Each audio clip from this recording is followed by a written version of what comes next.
Hello, everyone, and welcome to a brand new software showcase. Today, we're working in Unity, and I made a uh, little game I like to call Bomb Racer. So, without further ado, let me show you what this looks like. I'll just press play here so that we can play the game. And then, as you can see, our beautiful main menu has this wonderful spinning aesthetic in the background. It was actually really easy to make.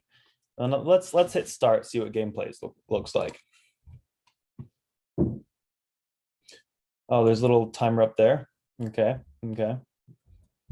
So I wonder what these things are. Oh no, they're bombs and they added to my timer. Oh no. So it's like a golf score where the bigger the score, the worse it is. Um, yeah, and these bombs slightly annoying, but thankfully I can kind of drift.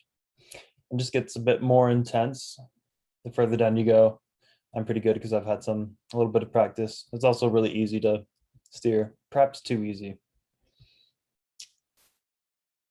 And also, if you hit the sides here, the barriers are going to fly out of the way. And sometimes if you hit a bomb, you go straight up into the air.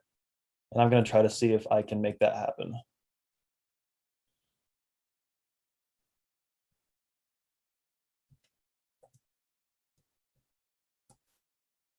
Nope. Wow.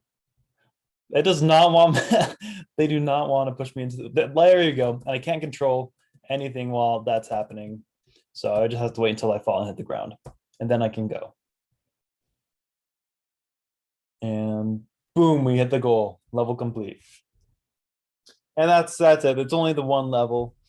And hitting quit doesn't work right now because it's not built in the exe format. It's just in Unity here. But yeah, that's the entire game. It took a long time to make this. So let's go through the code a little bit.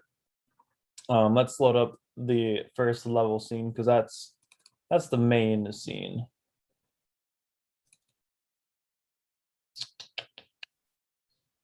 Here we go. So we can close out of this. And then focus on the player car. Fabulous. So here's the game I made. A couple things. So in the player car prefab, I have the behind car camera, and the main camera just follows the position of that camera. And I have a little barrier here. It's invisible, so like you can't just go backwards and hit the goal. But what you can do is you can go around the side railings here to get to the goal. Excuse me, to get to the goal. So that's unfortunate, but I didn't have a lot of time to set up invisible barriers around the entire track. I need to get rid of that road network right there. That's a different extension. But yeah, I used something called Easy Roads 3D. It's like a plugin of sorts that you can use to make roads easily. And on the right here, if I go to this edit scene view, whoa, I did not ask for that. There are these little nodes on the road, and you can drag them to move the road however you want. And that was a really handy tool. I couldn't have made this game without that. It would have been pretty difficult. And for these bombs here, all right. How do I exit out?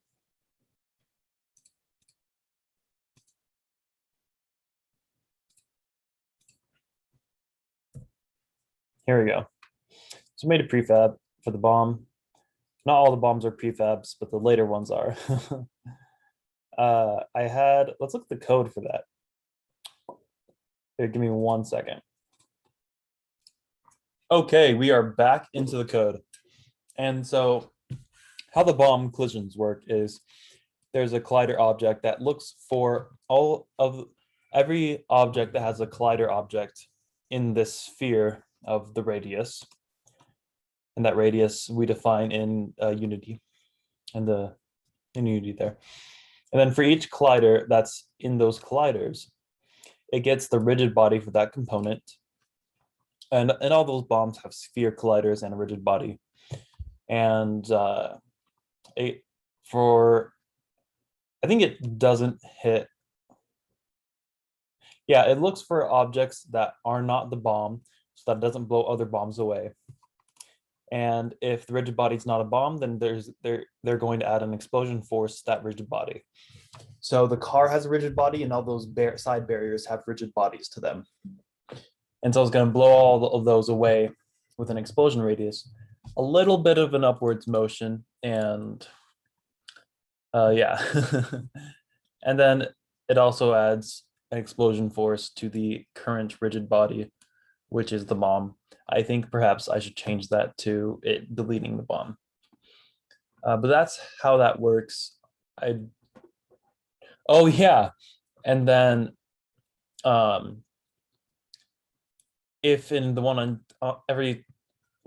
there's 1 in 10 chance that it'll add an upwards explosion force to the player rigid body, and that blows them way high into the sky. And also there's this collision.game object, and this basically pushes the will push you to the side. Oh, Control C. It pushes the player car to the side. And yeah, I just want to show that again really quickly.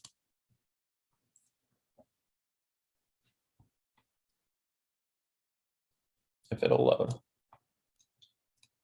Okay, so here we are, and the bomb, poof, oh, that was on the upwards one. Let me show you on a different one, although it does demonstrate the same principle. Boom, it just pushed us to the side. And if we look in our code, I believe that is this line. Yeah, that is.